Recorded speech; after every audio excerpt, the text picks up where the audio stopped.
What if the happiest moment in this entire story didn't happen on camera?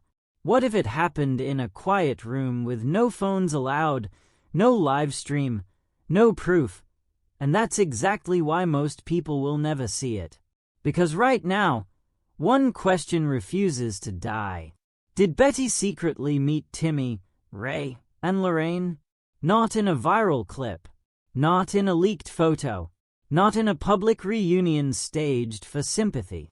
But in a controlled room somewhere behind a locked system the public cannot access. The Whittaker story has always thrived on visibility.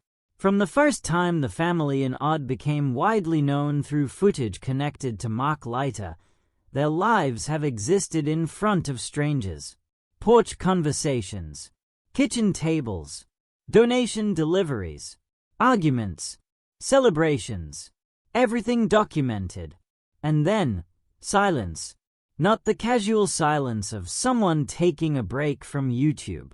The structured silence of the state. When people hear the word removed, they imagine chaos.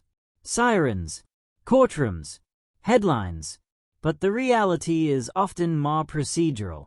In September 2025, West Virginia Adult Protective Services removed 3 vulnerable adults from the Whittaker property: Timmy, Ray, and Lorene. Betty remained. Larry remained. But the 3 individuals the public had watched for years were no longer there. And from that moment forward, something changed. Officials cited confidentiality. No location disclosed. No care details shared. No visitation rules explained. Just a wall. When the state takes custody of vulnerable adults under protective authority, the outside world does not get updates. It gets absence. Which is why the question keeps resurfacing. Did Betty see them? It's not just curiosity. It's emotional continuity. People who followed this story want one thing more than justice, more than accountability, more than transparency. They want a moment where it softens, where fear backs off, where a family sits together long enough to feel like a family again, where the door doesn't close too quickly. But here's what makes this complicated. If the state believes exploitation was part of the reason for intervention, whether inside the home or outside the home, then access becomes restricted by design. And that means even a lawful visit would likely look nothing like what the internet expects. It would not be public. It would not be recorded. It would not be confirmed through social media. It would be supervised, documented internally, time-limited, quiet, which creates a paradox.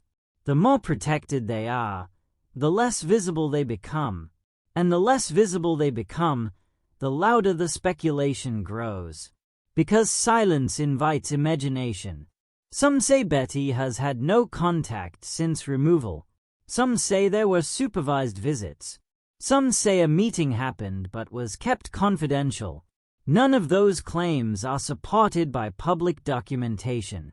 That's not because something dramatic is being hidden. It's because adult protective cases are built on privacy statutes that override public curiosity. Confidentiality is not a rumor. It is policy. And policy does not bend because the internet demands closure. But here's where things get even more lead. In early 2026, legal pressure intensified around individuals previously connected to the Whittaker story. Charges were filed in a separate exploitation-related case. Once criminal proceedings attached to a network surrounding vulnerable adults, access protocols tighten. When exploitation becomes a prosecutable offense, the system reacts conservatively. Every contact is reviewed. Every visitor is vetted. Every conversation may be monitored. Every risk is recalculated. Which means even if Betty did see Timmy, Ray, and Lorene, the odds of that moment becoming public proof are extremely low. And that is the detail no one wants to sit with. Protection does not look cinematic. It looks frustrating. It looks like unanswered calls.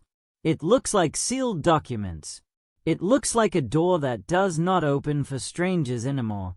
The Whittakers were once one of the most publicly visible vulnerable families in America. Now they are among the least visible. That shift is not accidental. It is structural. If you are expecting a leaked reunion video, you will be disappointed. If you are expecting an official statement confirming a visit, you may wait indefinitely. Because when the system prioritizes safety over spectacle, it removes access. And sometimes the only proof of protection is that you cannot get close enough to verify it. So did Betty secretly meet them? As of right now, there is no verified public confirmation. There is also no verified public denial backed by case documentation. There is only controlled silence. And that silence is doing exactly what it was designed to do. When people hear the phrase, "no contact," they imagine something absolute. A permanent ban. A legal wall. A final separation. But in protective services cases, especially those involving vulnerable adults, no contact rarely exists in a simple, permanent form. Instead, contact becomes conditional. And conditional is where confusion begins. In West Virginia, when Adult Protective Services intervenes and removes vulnerable adults from a home, the goal is not punishment. It is stabilization and risk assessment. Removal can happen for multiple reasons. Immediate safety concerns inside the home, evidence of neglect, inability of caregivers to meet medical needs, financial exploitation, external threats connected to publicity, or a combination of those factors. Once removal occurs, the state becomes responsible for care oversight. That responsibility includes evaluating who can and cannot have contact. Here is where nuance matters. Family members are not automatically banned, but they are evaluated. Each case is individualized. Authorities assess. Was the family part of the safety risk? Was there financial misrepresentation? Was there exploitation? Were outside parties influencing the home? Could continued contact reintroduce risk? If the answer to any of those questions is possibly, contact may be limited, not eliminated. Limited can mean supervised visitation, short scheduled meetings, video calls monitored by staff, contact only after legal review, or temporary suspension while investigations are ongoing. Now consider the Whittaker situation. The family first became nationally known through viral exposure tied to Mark Leiter, which placed their home in odd under extraordinary public attention. That exposure brought money. It also brought tourists, unauthorized filming, allegations of exploitation, and eventually, law enforcement scrutiny connected to financial concerns. When vulnerable adults become the center of both viral fame and criminal investigation, agencies shift from passive oversight to defensive posture. Defense means containment. Containment means controlling information flow and contact. So when Betty reportedly said she has had no contact since the removal in September 2025, that statement may reflect emotional reality rather than procedural detail. Because in these cases, contact can be offered but feel restricted. Imagine this scenario. A supervised visit is permitted. It occurs in a facility. A staff member sits nearby. Time is limited. Topics may be guided. No photos allowed. No public disclosure permitted. Afterward, you return home alone. Does that feel like meaningful contact? To the public, yes, a visit happened. To the person grieving, it may still feel like separation. Now let's explore why confidentiality is so strict. When adults are removed due to potential exploitation concerns, the state often protects location, care facility identity, staff names, medical condition updates, visitation schedules, future placement plans. The reason is simple. If exploitation was part of the risk, access becomes the vulnerability. Revealing where someone is housed can reintroduce that risk.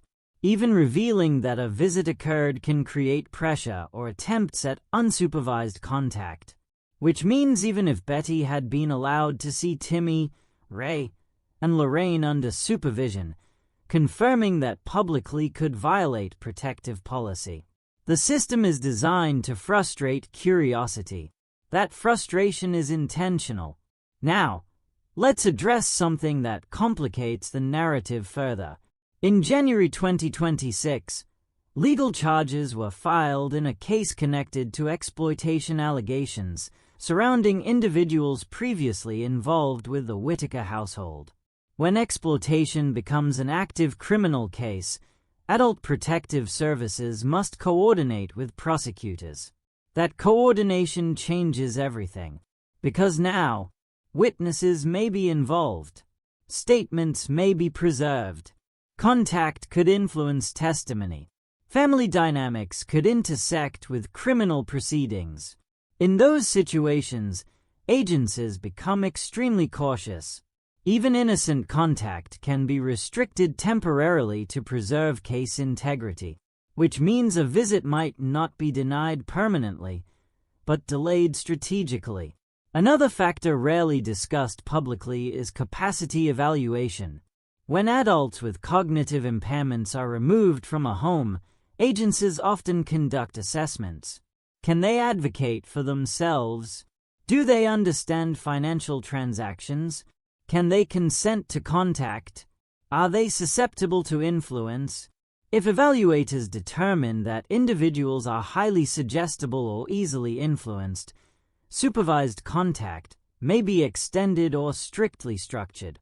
Again, that does not equal permanent separation. It equals controlled access. So when online speculation frames the situation as either she hasn't seen them at all, or she secretly met them, both statements oversimplify. The truth may lie in a narrow procedural lane. Limited, supervised contact allowed under conditions that cannot be publicly disclosed. Now let's examine why rumors spread so quickly in early 2026. The answer is vacuum. When information is withheld, communities create narratives. Someone says they heard Betty was seen at a facility. Someone says Timmy looked calm. Someone says Ray is doing better. Someone says Lorene smiled. None of these claims are backed by official statements, but they spread because they satisfy emotional need. People want reassurance. They want proof that protection did not equal isolation. And in the absence of confirmation, they accept plausibility. But plausible is not verified. Another chilling element surfaced in commentary, that Larry reportedly said they were warned not to talk, that they watching. Whether interpreted literally or emotionally, that sentiment reflects pressure. When families are involved in high-profile protective cases, they are often advised by attorneys or officials to limit public statements. Not because they are guilty, but because anything said publicly can complicate proceedings. Silence can be strategic. Silence can be protective. Silence can also feel suffocating. Now consider the optics. If Betty had a supervised visit and was told she could not post about it, not discuss it, not confirm it publicly, the internet would interpret that silence as proof it never happened, which creates a scenario where protection and suspicion coexist. The system does not prioritize audience closure. It prioritizes risk reduction, and risk reduction is rarely emotionally satisfying. So what does all of this mean for the central question? Did Betty secretly meet Timmy, Ray, and Lorene? Here is what can be said responsibly. In West Virginia protective custody cases, supervised family visits are common when risk can be managed. Confidentiality rules prevent public confirmation of those visits. Ongoing criminal investigations tighten contact protocols. Silence does not equal absence, but silence also does not confirm presence. The public does not have access to visitation logs. The public does not have placement records. The public does not have caseworker notes. And under current law, it likely never will. Which leaves us in an uncomfortable place. Not with proof of reunion, not with proof of permanent separation, but with controlled opacity. There is a version of this story the internet keeps trying to write. In that version, there is a room. Betty walks in. Timmy looks up. Ray makes a familiar sound. Lorene reaches out. And for a few minutes, the world resets. It's quiet. It's human. It's enough. But real protective cases do not unfold like emotional scripts. They unfold like procedures. And procedure does not erase grief. When 3 vulnerable adults were removed from the Whittaker home in September 2025, the public focused on legality. Was it justified? Who triggered it? What changed? But what rarely gets discussed is what removal does psychologically, especially to the person who remained. Betty stayed. The others did not. For years, Betty functioned not just as a relative, but as a daily caregiver. Whatever criticisms exist about financial decisions or public exposure, the daily routine was real. Cooking, reminding, monitoring, sharing space. Caregiving becomes identity. And when that identity is interrupted by state intervention, even if intervention is protective, the psychological rupture is profound. Now imagine layering confidentiality over that rupture. If visits are restricted, if details cannot be shared, if even acknowledging a meeting could complicate legal proceedings, grief becomes private. Private grief, in high-profile cases, is often misinterpreted as indifference. Silence becomes suspicion. Restraint becomes guilt. But grief under legal constraint operates differently. In adult protective cases, families are sometimes required to limit communication to protect ongoing evaluations. Statements can be scrutinized. Public comments can be interpreted as pressure. Even well-meaning emotional expressions can be viewed as attempts to influence proceedings. So families are often advised to say very little. That does not mean they feel very little. Now let's consider the other side of the equation. Timmy, Ray, Lorene. When vulnerable adults are removed from a familiar environment, agencies focus first on stabilization, medical review, psychological assessment, environmental safety, routine reconstruction.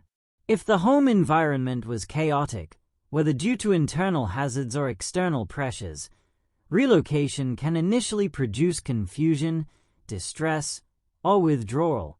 Even if the new setting is safer, people with developmental disabilities often rely heavily on familiarity. Same rooms, same voices, same daily rhythm. A change, even a protective one, can feel destabilizing. That's why supervised reunions, if they occur, are typically structured carefully. Short duration, staff present, clear boundaries, no unpredictable stimuli. The goal is emotional regulation, not spectacle. Which leads us back to the central emotional tension. Even if Betty saw them, even if she was allowed in a supervised room, even if Timmy smiled, even if Ray made eye contact, even if Lorene appeared calm, that moment would not erase the larger reality. It would be time-limited, and then it would end. The door would close. Transportation would separate them again. Confidentiality would resume. From the outside, the public would still see silence. From the inside, the separation would still exist. This is why the rumor of a secret meeting spread so easily. It offers symbolic repair. It suggests that the system allowed humanity through the cracks, and that possibility is emotionally powerful. But emotional power is not proof. Now we need to address something else, something rarely acknowledged. The Whittaker family became globally visible through exposure connected to Mark Leiter. That visibility altered not only their finances but their emotional ecosystem. When strangers watch you daily, your identity shifts. You become known, recognized, discussed, and then, suddenly, you are moved into a confidential setting where strangers cannot access you. For individuals who experienced years of unpredictable attention, visitors, donors, critics, that sudden absence may feel calming, or it may feel confusing, or both.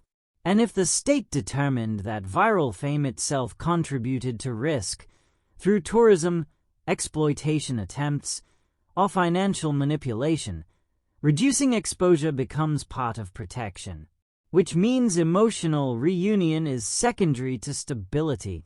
This is the part the public struggles with. The system does not prioritize emotional closure for observers. It prioritizes safety metrics, risk reduction, compliance, capacity evaluation, case management, which brings us back to Betty.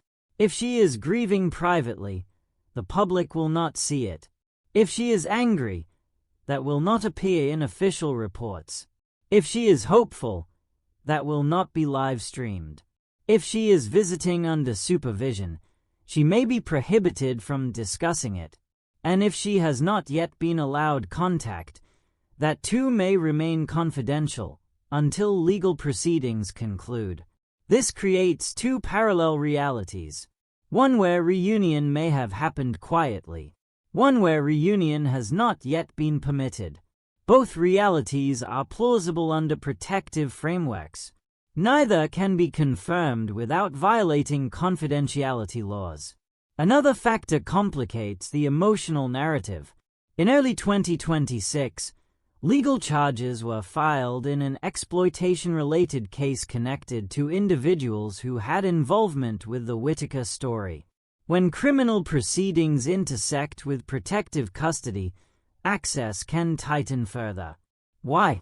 Because contact between family members and potential witnesses must be monitored. Not because families are automatically guilty, but because testimony integrity matters. Which means even a mother figure's hug can become procedural. That is the part nobody romanticizes. Protection can feel clinical. Now ask yourself this.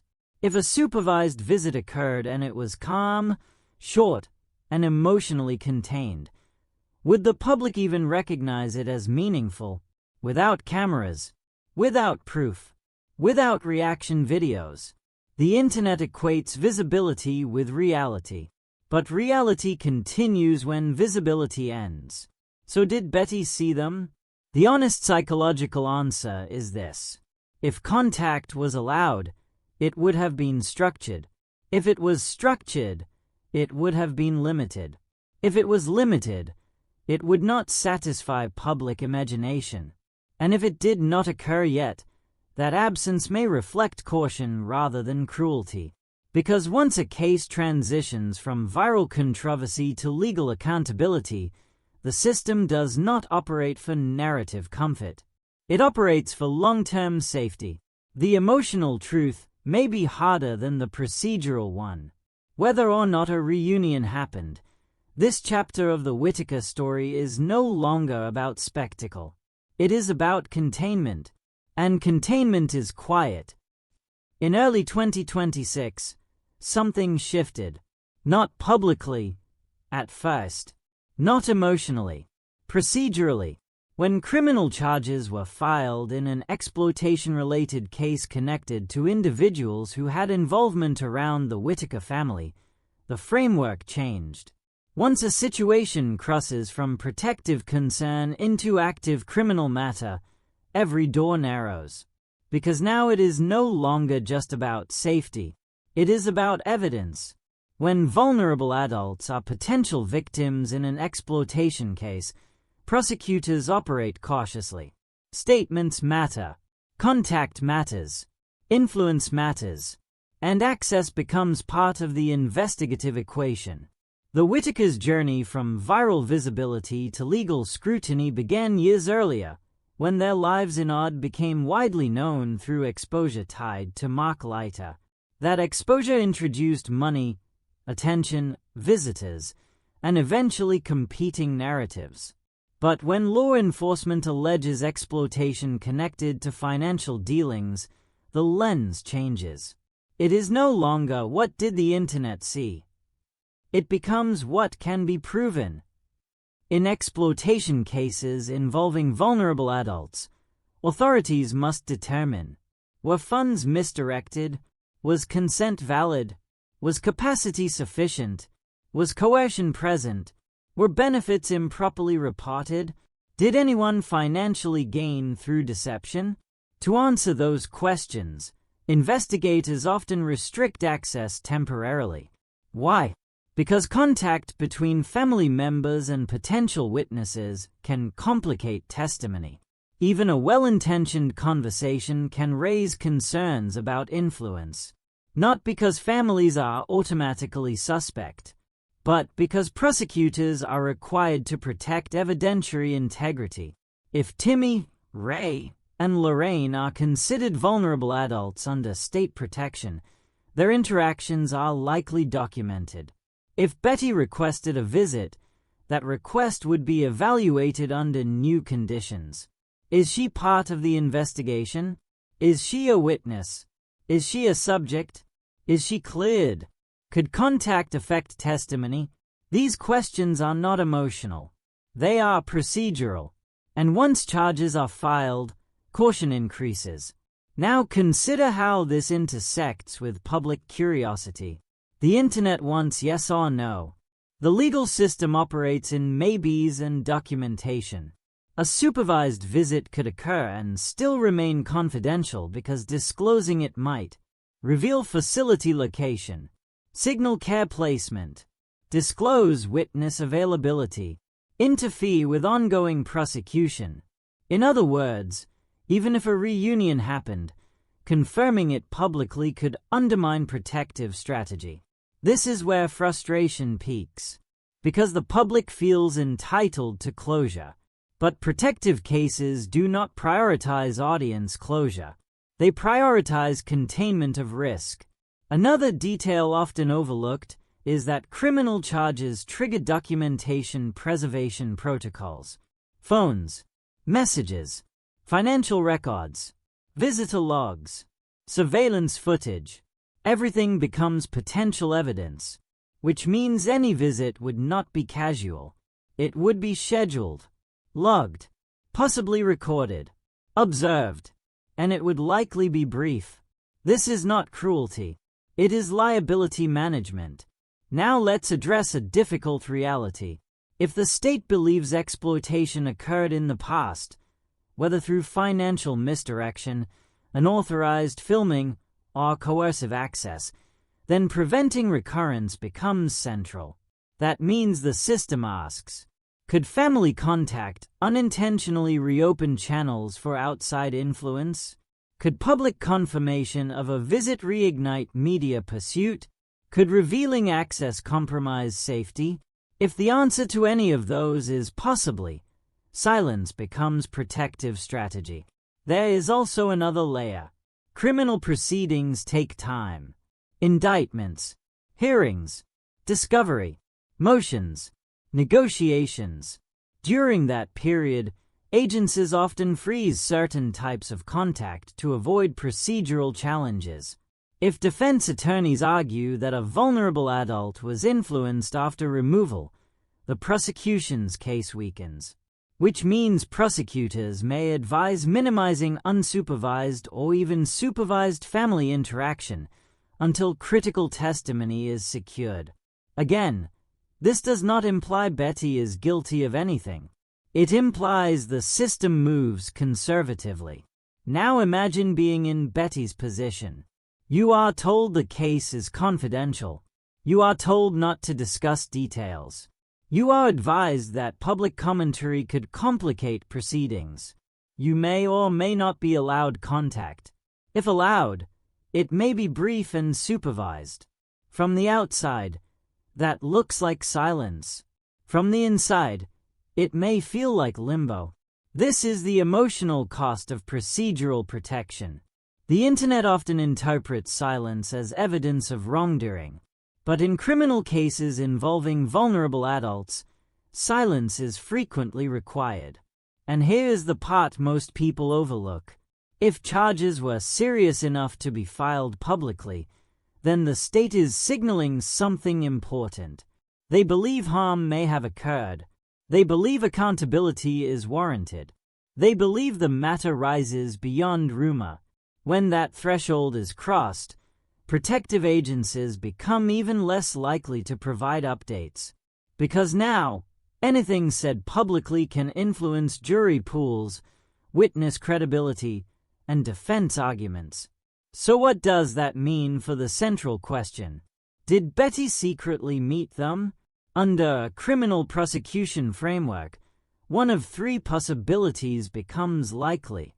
No visit occurred due to tightened restrictions. A supervised visit occurred but is sealed under confidentiality. A visit is pending but delayed until legal milestones are met. All three are plausible. None are publicly confirmable. Another complication arises from protective relocation. If the state determined that publicity itself created risk, through tourism, exploitation attempts, or harassment, then placement location would be treated as sensitive, which means even confirming visitation could narrow geographic speculation. Protective systems avoid that, because once a location becomes guessable, security weakens.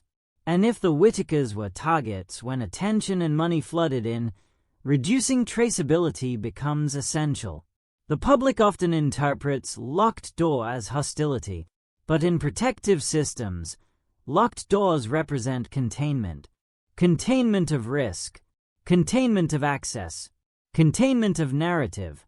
Which brings us to an uncomfortable truth. If protection is working as intended, the public will not see it. There will be no reunion photo, no emotional press conference, no official visitation update, only procedural silence.